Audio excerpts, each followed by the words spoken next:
Boxers or briefs? Boxer briefs. Boxer briefs, yeah. Briefly in boxers.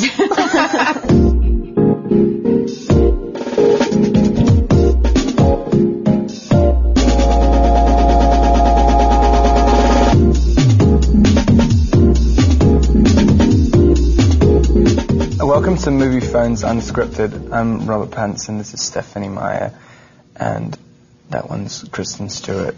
We're here to talk about our film, Twilight.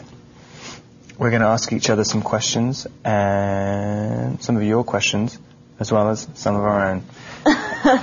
I'll start with the first question. Annie in Phoenix, Arizona, wants to know in what ways you relate to Bella, Kristen. I was like more self-conscious when you guys asked me this question. I think she's who you experience the story through. So you sort of I think every girl projects their own personalities onto her. So it was weird playing the part because I didn't feel like it was a big departure. There was no distinct character I was playing. I was really just this girl in this like extravagant situation. Okay, what was the most difficult scene for you to film? Probably the scene where I have to look at the guys who are hassling Bella, and the description in the script was he gives a look so devilish, so animalistic in its rage, its fury that it terrifies four grown men.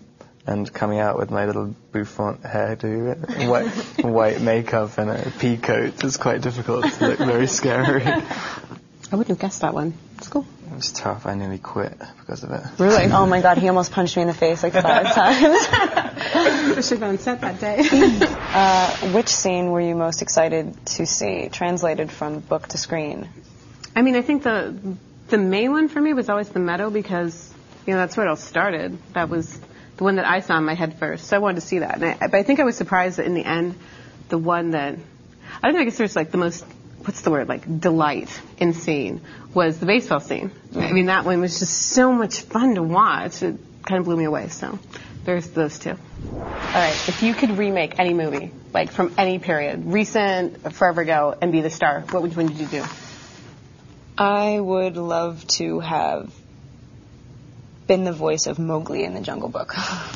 Tell us one thing about yourself that most people don't know. I'm really cool. We're so lame. Oh my God, we cannot do this. I tell everybody the one thing people don't know is I tell everybody everything all the time. Well, maybe people do know that because I keep telling them everything. I've already repeated myself. I start repeating myself to people who I've met for 2 days. What has been your favorite experience since becoming an actor? I just gotta, I don't want to like entirely speak out of, I can't even talk about this yet because it's not how, I've just had like the greatest experience and I can't talk about it yet because it's not like a solid, who knows whether the businessmen are going to work out their business deals and get me on this movie, but I think I may play like one of the most iconic parts that I am acquainted with, that I love so much. It's like in one of my favorite books. I think I may have gotten that part, and that was like the first time I've gotten a lot of parts in my life, but I'm never like, oh, I got a job, I just booked it. I'm always like, okay, they shouldn't have hired me. And on this one, I was literally like creeping up Laurel Canyon, getting back into the valley, and it just didn't fit. Like I was busting out of this little car. Like the energy, it just did not like control. It was like the most elated moment of my life. I went to the meeting and he was just like, okay, we're going to do this together. And I was like, I just flipped. Probably that. Making that movie will be the coolest thing. Have you had any more dreams about Edward and Bella? If so, what happened? I had one. After I was working on New Moon, I had this weird, I was like sleeping in the guest room because my husband had a horrible cold, and so I wasn't like in my normal surroundings, and I had this dream that I don't know how much it was a dream and how much I thought about it afterwards because I was kind of out of it, but that Edward actually showed up and told me I got it all wrong, and like, he existed and everything, but he couldn't live off animals, and he really was, hunted like any other vampire, and I kind of got the sense he was about to kill me. It was really terrifying, and it was bizarrely different from every other time I've thought about his character. And so then that was cool in a way, too, because it added something extra to my view of him. Oh, that's weird.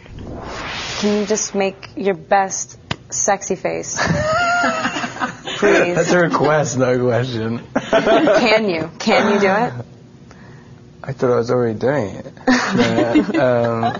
No, I need to get, I can't saturate the market too much. Smart, yeah. Stephanie, what other projects are in store for you? Do you plan to write a sequel to The Host, or will you finish Midnight Sun? Just want to say right now, I didn't leak it. I actually know that. Oh, really? Did you actually I do know that. You know who? Like, investigated. Yeah. No, it wasn't. Oh, come on. Like I'm going to say that right now. No, I mean, it wasn't. I thought it was me for a bit, because I forgot where I put it on my computer. No, because, if you knew, you wouldn't be alive right now, Rob. FYI. No, I mean, this is what I've learned in the last 6 months. If you say, this is my next project, and you're just answering a question, like, really, honestly, what am I working on right now? All of a sudden, people expect in 6 months they're going to be able to go buy this book on the shelf. And it doesn't work that way. First of all, it takes a lot longer than that. And secondly, I change my mind all the time. I'll start a book and be like, this sucks. I'm moving on and do something else.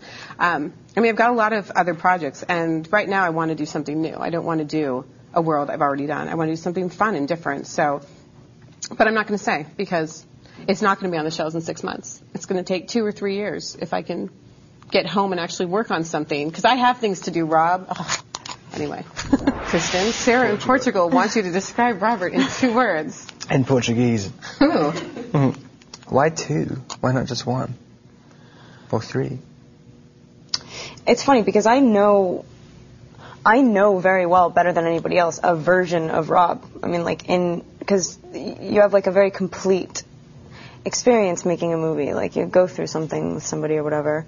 And then that's, this separate little thing. I don't feel like I know him very well. Maybe. He's such a great actor. How about good actor? Good person. I think I've heard you say before that you feel like Bella's a pretty separate thing from you. What are the differences? Bella and I think completely differently. And, when I went to write this, it wasn't something I thought about, because I was just doing it for fun. But I think it's really natural that I created a character that let me live a life I didn't know. Because why would I want to write something that I've already experienced? I brought a few things that I experienced and added them in later. But really, Bella's 100% more mature than I was at that age. I was really sheltered, and she had to be the grown-up all the time. And I kind of admired that when I would see that in people around me. That's got to be hard. What is that like? My life is really easy, and hers isn't. And then she gets to have this, fantasy love affair, and she's just normal.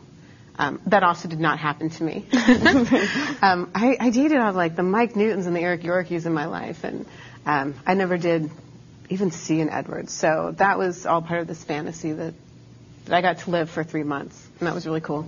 What were your personal experiences that you put in the book later?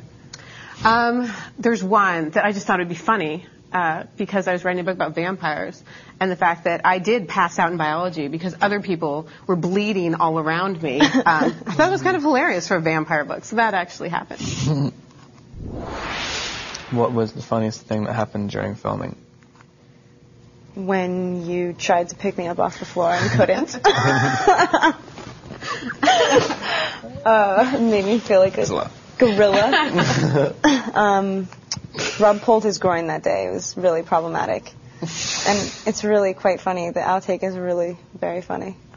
Thank you, Kristen. Thank you, Stephanie. Thank you, Rob. It's all right, no problem. Thank you to Moviefone, and thank you for watching and sending in your questions. Please check out our movie Twilight. It's much more interesting than this interview.